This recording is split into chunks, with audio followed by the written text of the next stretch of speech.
Vinde, povo do Senhor, adorai-o com louvor, ao Deus Trino exaltai, a Jesus, a Deus o Pai, e ao Espírito de luz, que em bondade nos conduz. Vinde, povo do Senhor, adorai o Deus de amor. Observemos com fervor este dia do Senhor, pois as bênçãos lá do céu aos fiéis as prometeu.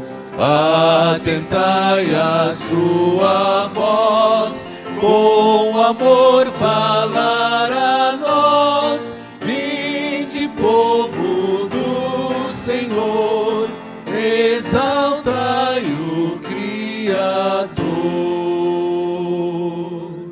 Quando a igreja se tornar triunfante lá no lar, nossas lutas findarão e virá a redenção. Mal e dor ficando atrás, reinará amor e paz. Vinde, povo do Senhor, aclamai o Redentor.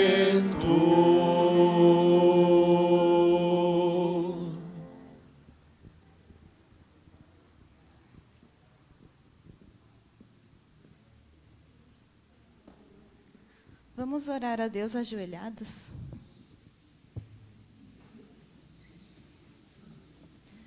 Querido e bom Deus, obrigado, Senhor, pela oportunidade que o Senhor nos dá de mais uma vez estarmos aqui para aprender sobre Ti e também para louvar o Seu nome.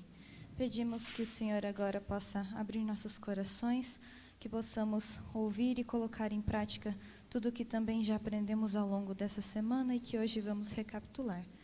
Esteja com cada pessoa nas suas necessidades, auxiliando a cada um. Isso te pedimos e agradecemos no nome de Jesus. Amém.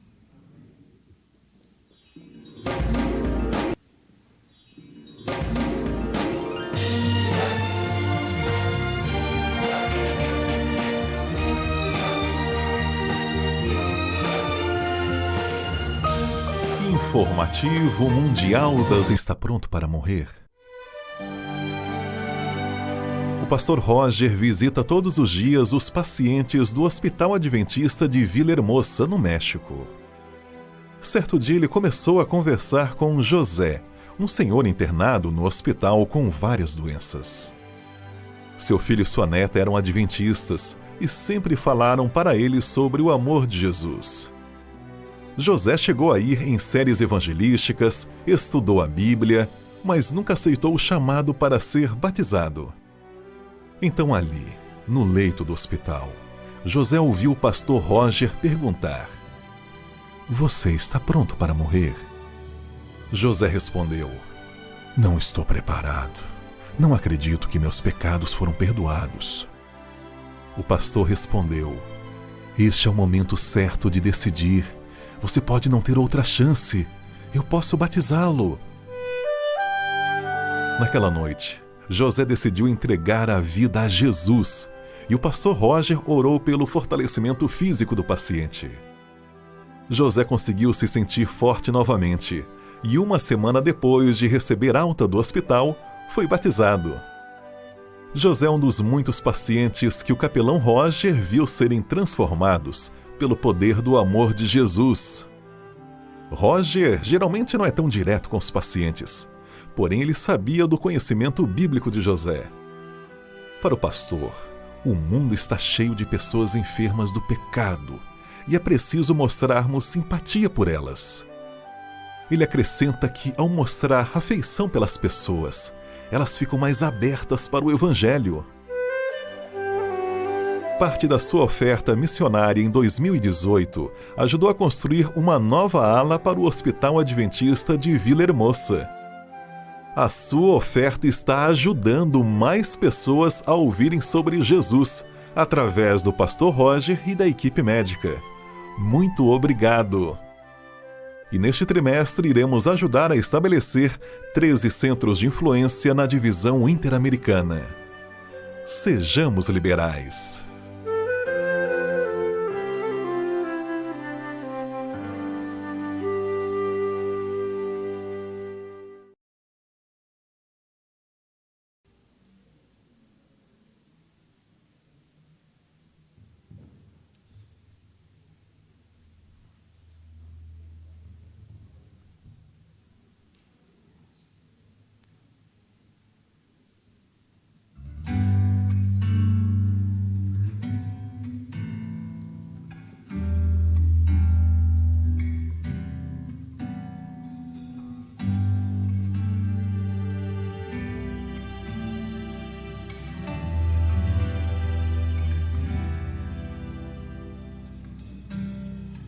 Foi muito tempo pra juntar economias e comprar vaso de alabastro, frasco do puro amor, para ungir o seu Senhor. Foi em Betânia num jantar que ela chegou sem se notar, ajoelhou-se aos pés do mestre e o vaso quebrou e o perfume se espalhou. Eu sou um vaso de alabastro, sou um perfume do Senhor, meu grande preço foi pago na cruz pra perfumar. Vou me quebrar aos pés de Jesus.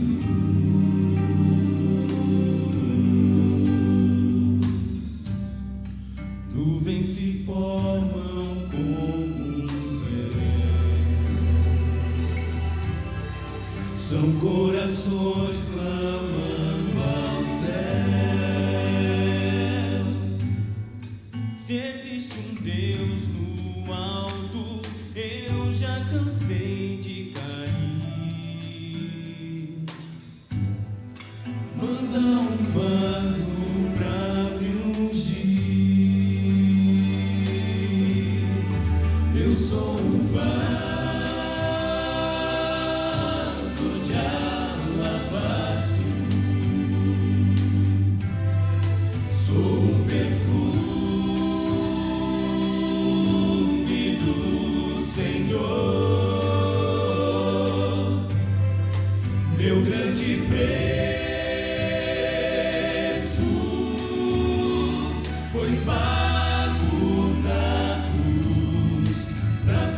grande preço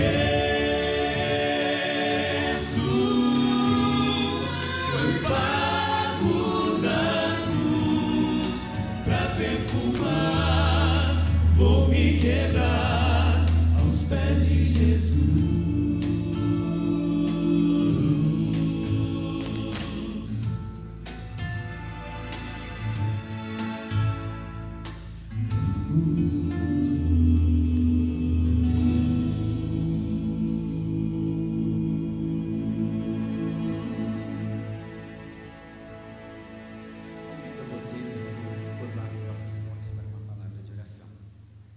Te agradecemos, Pai querido, pelas horas sagradas e benditas que concede a nós nesse dia santo de sábado. Te agradecemos também, ó Pai, pelas ofertas que estão nessas salas. Que as mãos que irão manuseá-las, ó Pai, e os corações dessas pessoas possam estar cheios do Teu Espírito.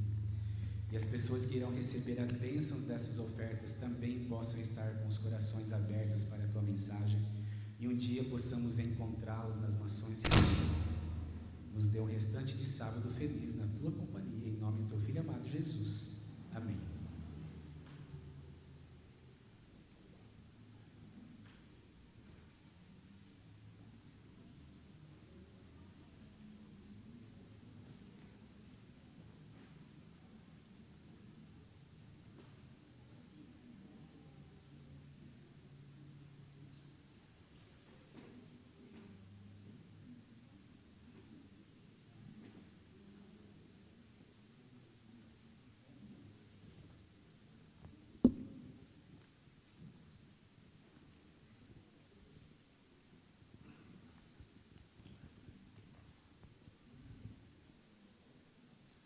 Feliz sábado a todos os irmãos, aos amigos que estão acompanhando também pela internet, os internautas, aos nossos irmãos que estão de casa. A todos um feliz sábado e que a graça de Cristo Jesus os alcance onde estiverem. Que o nosso coração seja confortado nesta manhã de sábado pela certeza de que Jesus em breve voltará. E antes de iniciarmos o nosso estudo para esta manhã, eu quero convidar a igreja. Vamos nos colocar em pé e vamos elevar a Deus uma prece específica para o estudo da nossa lição. Glorioso Deus, Pai eterno, somos imerecedores da Tua graça, reconhecemos a nossa pequenez diante da Tua grandiosidade. Nesse instante, ó Pai, que a Tua palavra se faça presente na nossa vida, que possamos compreender aquilo que lermos, que faça sentido na nossa existência neste planeta. Usa-nos segundo a Tua misericórdia. Amém. Muito bem. Irmãos, na introdução da lição veio uma história que eu achei muito interessante. Não na introdução da lição dessa semana, na introdução geral da lição, que conta a história ali de um dos pensadores mais importantes do período moderno, que é Thomas Hobbes, né? Como que foi as condições do seu nascimento. Thomas Hobbes, ele faz parte de um grupo de filósofos conhecidos dentro da concepção política de contratualistas, ou filósofos que, quando foram analisar a composição dos governos, eles entenderam que os homens se associam e fazem uma aliança através de contratos. E entre todos esses contratualistas, que seriam ali Thomas Hobbes, John Locke, Rousseau, Jean-Jacques Rousseau, Hobbes, eu diria que é um dos mais pessimistas. Ele olha para o ser humano e diz assim, olha, não tem jeito, o ser humano é mau, e ele é continuamente mau. E só tem uma maneira deste ser humano viver em comunidade, só tem uma forma, através de uma aliança que é movida pelo medo, pelo temor, pelo pavor. E aí ele propõe que os seres humanos se associaram e criaram o Estado. E eles criaram esse Estado por medo. por pânico, por pavor, fizeram uma aliança para poder viver. E o Estado, então, é um leviatã, é um monstro. E esse monstro impõe a cada um e pune aqueles que saem do caminho. O ser humano, quando ele olha para a convivência, para como existir com o seu semelhante, ele realmente fica procurando teorias e tentando compreender como é que esses homens podem viver juntos. Agora eu vos convido a fazer um exercício mental e tentar entender o que é viver juntos por uma eternidade. Como é viver num ambiente celestial, numa eternidade, se nós levássemos tudo que não presta e que povoa a nossa mente hoje? Imagina o céu polarizado como nós estamos vivendo politicamente hoje. As famílias divididas no céu, que não podem almoçar juntos se o assunto entrar na política, ou ir para outro caminho, as pessoas começam a se exaltar. A lei e a aliança é o tema desta semana. Agora eu vos convido então para vir aqui para o tema da semana. Lei e aliança não são coisas indissociáveis, não são coisas que estão separadas, que estão longe uma da outra. A lei, ela faz parte da aliança. Ela é a expressão do caráter de Deus. Ela é Deus na nossa vida. Ela mostra como é possível uma vida eterna de paz, de alegria, de segurança. E é isso que a lição vem trazendo hoje. Ali diz: portanto, saibam que o Senhor, seu Deus, é Deus. Ele é o Deus fiel, que guarda a aliança e a misericórdia até 1000 gerações aos que o amam e cumprem os seus mandamentos. Sim, a lei de Deus, ela está presente na nossa vida, no nosso cotidiano, nas escolhas que fazemos. E não importa se você vem à igreja, não importa se você pratica uma religião, você vai ver que o mundo, mesmo que não queiram, se espelham na construção das suas constituições, na lei de Deus. Muito bem, a aliança. Já vimos lá na introdução que não é o medo, não é o pânico, não é o pavor, como pensava Thomas Hobbes. O homem não é justo e perfeito, como pensava Jean-Jacques Rousseau. Então, o que nos move nessa aliança? Como é que ela se dá? Quem toma a iniciativa de compor uma aliança, né?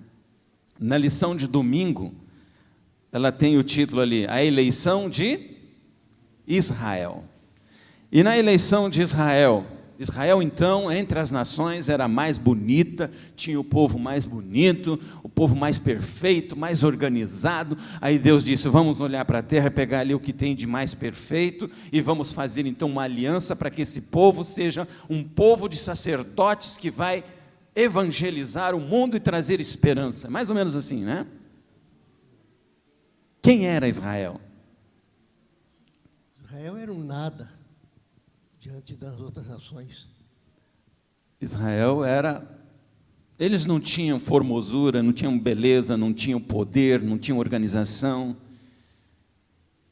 Foi escolhido para ser um canal. A tradição e alguns pensadores acham que Israel foi outra opção porque outros povos não aceitaram. O motivo é um motivo que está onde? No coração de Deus. Deus que conhece o fim desde o princípio. É esse Deus, então, que escolheu Israel.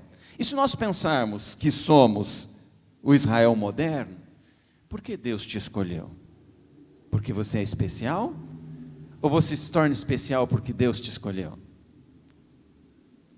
Acho que é a segunda afirmativa, né? Muito bem. Que laços que nos unem, então, como Israel moderno? Primeira coisa que nós precisamos compreender, entender e aceitar é que a lei ela não pode viver separada da aliança. A aliança e a lei têm que estar entrelaçadas uma com a outra. Nós não podemos, de forma alguma,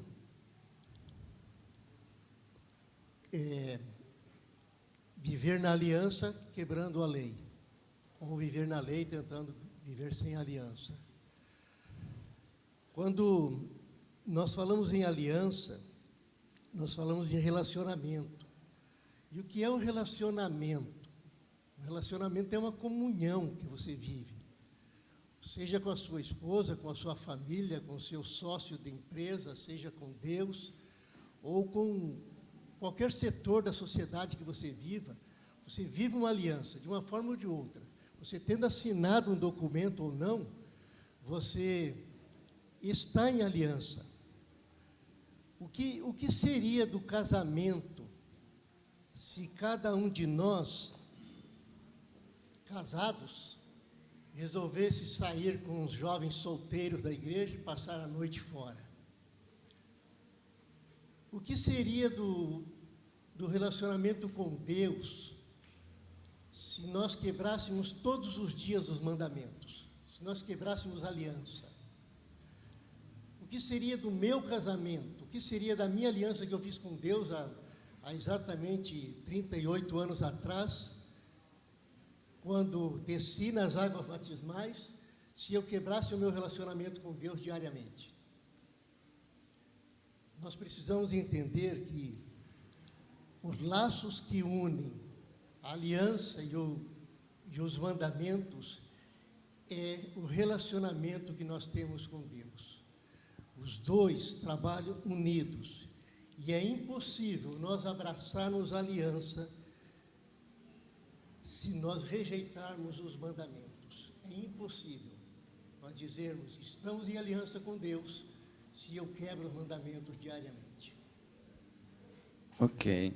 É interessante nós observarmos, irmãos, que nos relacionamentos que nós estabelecemos no cotidiano, em virtude da nossa condição pecaminosa, elas sempre são motivadas por motivos egoístas. No casamento, muitas vezes, o cônjuge entra pensando: fulano vai me fazer feliz.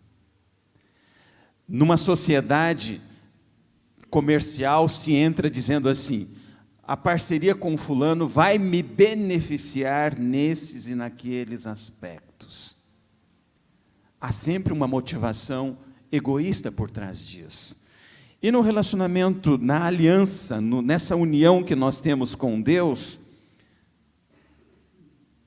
nós também temos, às vezes, um motivo que é egoísta. E muitos são levados: eu quero estar no céu, porque o céu vai ser o que tem de top, né? Tudo que tiver de bom vai ter no céu, eu quero isso. E Deus, por que Ele entra nessa aliança conosco? Qual é o motivo de Deus? Amor, graça. E dentro desse mundo material que nós vivemos, nesse mundo de tudo ter um preço, tudo tem um valor, tudo tem um porquê, tudo tem... É difícil do mundo entender que Deus está dando a salvação de graça. E que a lei é uma expressão da graça. E muitos olham para a lei como se a lei fosse a conta que eu tenho que pagar. Né? Quanto custa? Custa a lei. E aí começam uma relação com Deus que está fadada ao fracasso. Na lição aqui de terça-feira fala dentro da aliança, então, qual que é a função da lei. Né? Na lição de terça-feira, dentro dessa aliança aqui, que Deus estabelece com o homem. A lei, quando ela foi dada ao povo de Israel, ela extrapola a lei moral. Deus organizou aquela nação para ela ser um exemplo. Num momento em que as nações vizinhas escravizavam, ofereciam sacrifícios humanos, Israel fazia reforma agrária. Israel amparava as viúvas. Israel punia o comportamento ruim. Era para ser essa nação de Israel como se fosse uma luz no mundo. O conjunto de regras que eles receberam não era uma contrapartida que eles estavam pagando dentro da aliança. Era o quê? Expressão de amor. Era reconhecimento. Então, fazia parte do ministério deles viver em conformidade com aquela lei. Porque quando eles viviam em conformidade com aquela lei, eles estavam mostrando quem para o mundo? Deus. E qual que era a função da escolha de Israel? Eles foram escolhidos para ser o quê?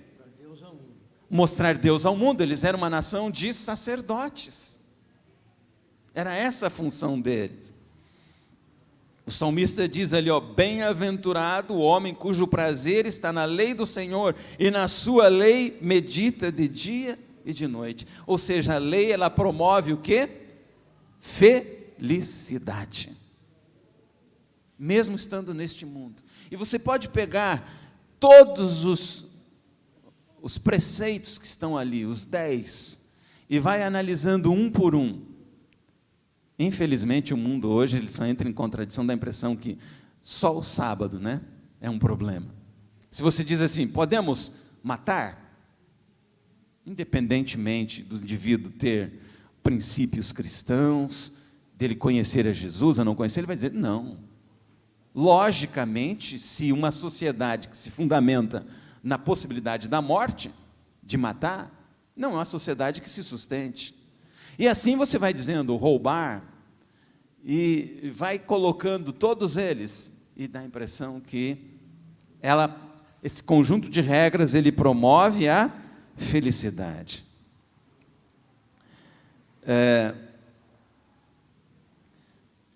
Porque, em sua opinião, por que Deus deu tanta instrução a Israel?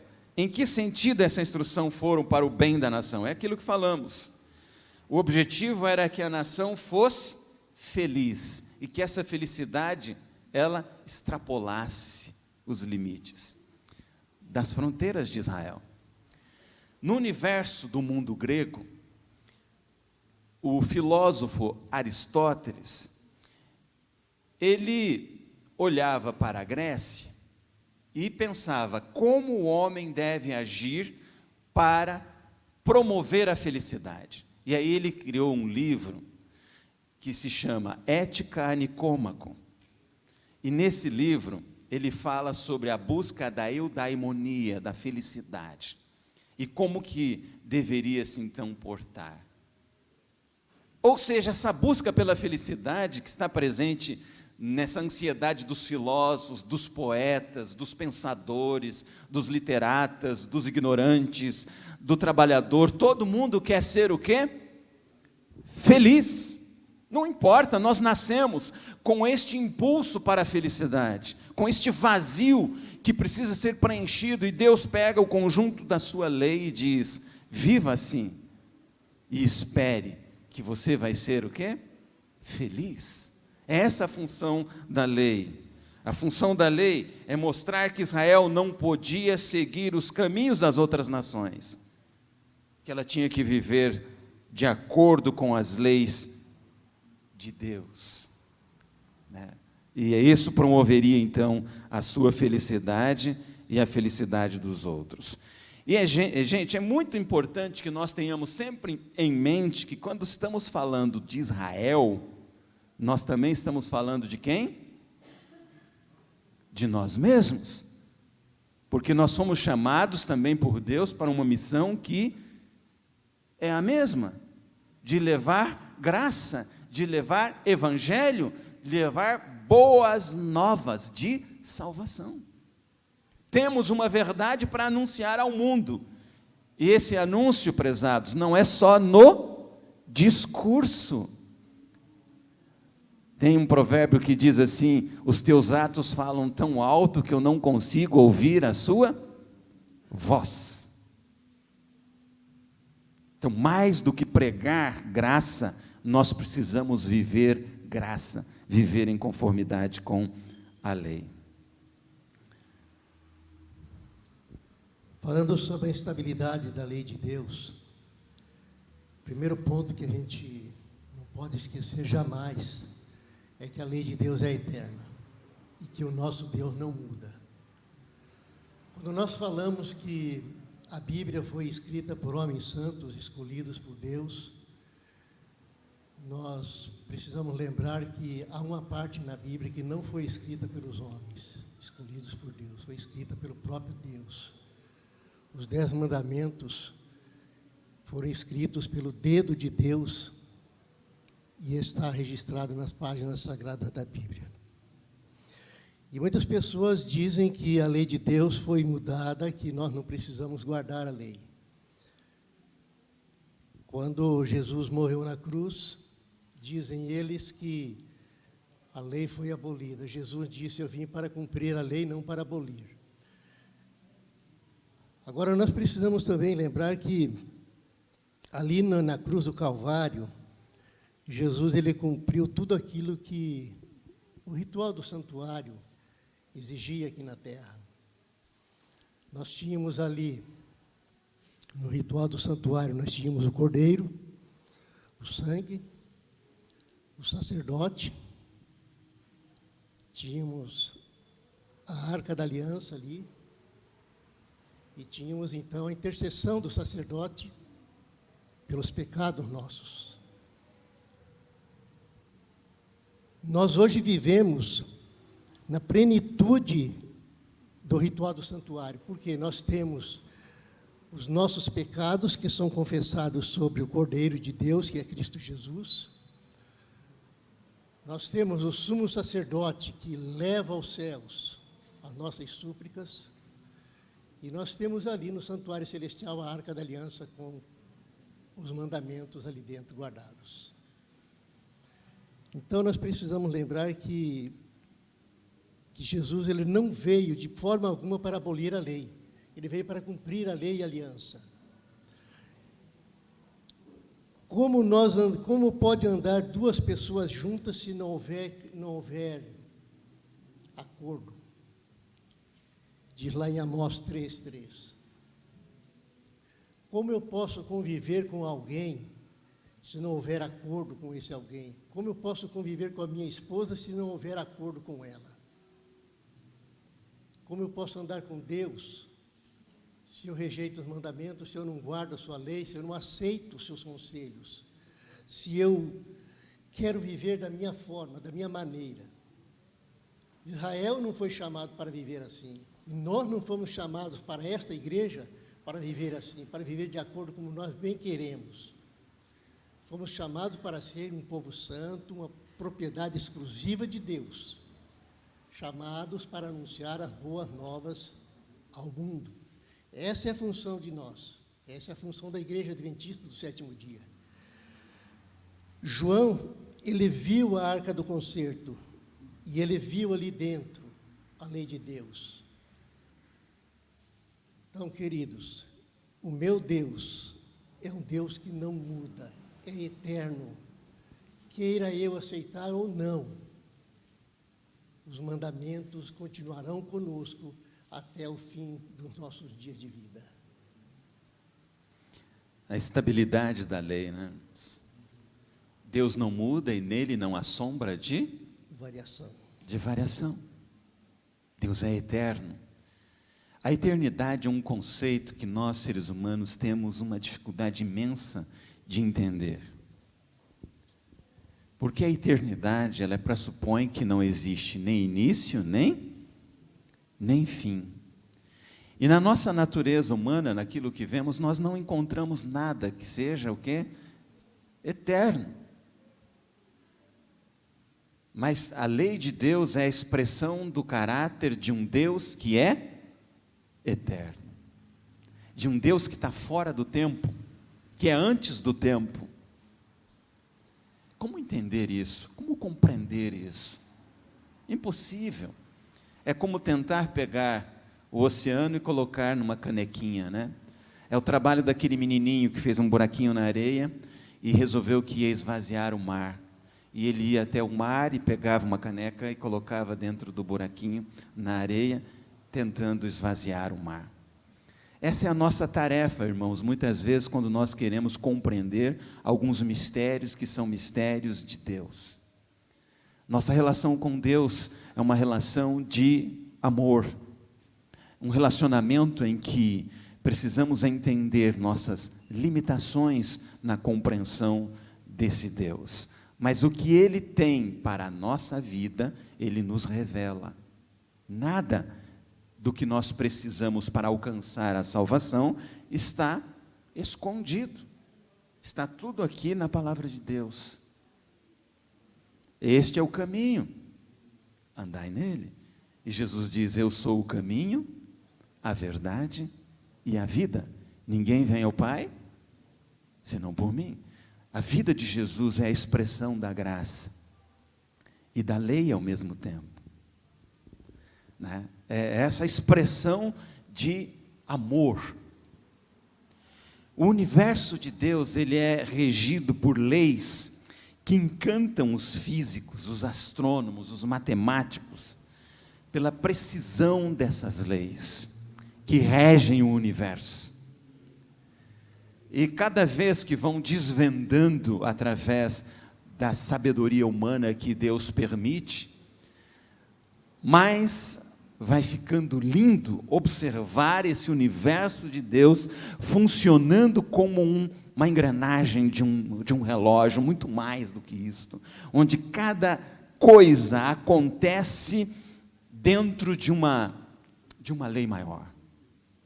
Isto é a expressão da existência de Deus, que se dá olhando para a natureza também, quando você vê as leis que estão regendo todo este universo, o deslocamento dos planetas, tudo isto, irmãos, funcionando de uma forma tão perfeita, que os teóricos do design inteligente dizem, só pode ter uma mente por trás disso, que estabelece as leis que organizam o universo.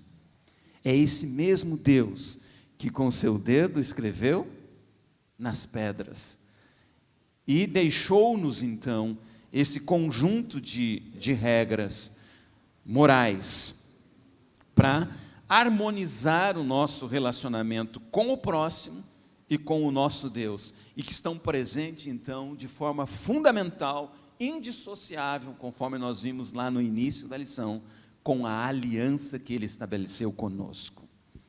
É interessante que o sacrifício de Jesus na cruz do Calvário foi necessário, porque Deus não muda e nele não há sombra de variação. Sem este sacrifício, prezados, a nossa condição seria de perdição. Mas nós chegamos na lição de quinta-feira, e aí começa com uma palavrinha bem capciosa, digamos assim. Se. A gente ouve às vezes, olha, isso, aquilo outro, tal, e a proposta vem sendo feita, linda e maravilhosa. Aí aparece uma palavrinha, se. Se indica que existe uma condicionante para tudo isso. Existe uma condicionante. Mostram os versos ali de Gênesis 18, 19, Gênesis 26, mostram que precisamos guardar a lei e estatutos do Senhor para que as promessas sejam cumpridas. Mas é interessante aqui que essa guarda de mandamento, ela não é uma guarda de mandamento como pagamento, que é a relação que nós construímos e que vemos o mundo hoje a partir de uma relação mercantilizada. Todas as nossas relações, elas estão fundamentadas nas relações mercantilizadas. E aí, muitas vezes, nós trazemos para a nossa relação com Deus a mesma ideia, o mesmo sentimento de estabelecer com Deus também uma relação que se fundamenta na mercantilização. E pensamos, Senhor, então eu devo guardar o sábado, eu devo devolver meu dízimo, eu devo isto, e se você pedir e ter feito toda a sua parte, então Deus está obrigado a fazer a parte dele. Porque, afinal de contas, nós fizemos uma aliança. É esse tipo de relação que o mundo tem estabelecido com Deus. É esse tipo de relação que a gente vê, às vezes, nos sermões midiáticos, que estão aí dizendo, olha, Deus te pôs por cabeça e não por cauda, você só tem que pedir e Ele vai te fazer. É como se Deus estivesse a serviço do homem. Isso não é recente, não é de agora. Quando os discípulos perguntavam a Jesus, Senhor, quem pecou para que acontecesse isto, para que ele tivesse esse problema? Quem é responsável? Quem deixou de pagar? Quem deixou de fazer a sua parte na aliança? E nós também, às vezes, estabelecemos esse tipo de relação com Deus. Culto de sábado, ofertas, relacionamento familiar, todas as regras que estão estabelecidas, as regras que são colocadas como os 10 mandamentos, beleza? E ainda pegamos lá as outras doutrinas básicas da igreja, acho que são 27, né? E colocamos. Eu fui visitar uma pessoa uma vez e me deixou assim preocupado com a saúde daquela família, porque eu entrei na casa e na parede tinha um conjunto de regras escrito para cada um dos filhos, fazer isso, fazer aquilo outro, não fazer isso, não fazer aquilo outro, e a regra estava colocada ali. E eu fiquei preocupado, falei, meu Deus do céu, deve ser muito pesado viver nessa casa. E eu até caminhava com cuidado dentro da casa, não me sentia à vontade, porque a aliança que eles estabeleceram era pesada demais. E às vezes nós estamos fazendo a mesma coisa no nosso relacionamento com Deus, estamos pendurando na parede da nossa casa o conjunto de regras e esquecemos que tudo isso se fundamenta numa coisa muito importante, que é amor, que é a base da lei de Deus, né? Mas tem um ser, e esse ser condicionante, prezados, é o seguinte, é aquele ser que o pai diz, meu filho, quando você sair de bicicleta, não tire as mãos do guidão, porque se você tirar, o que vai acontecer? Você pode cair. E daí vem o menininho e fala, pai, sem as mãos, né? Filho, se você tirar as mãos do guidão ali, você pode cair. E ele vem aquela historinha, pai, agora sem os dentes, né?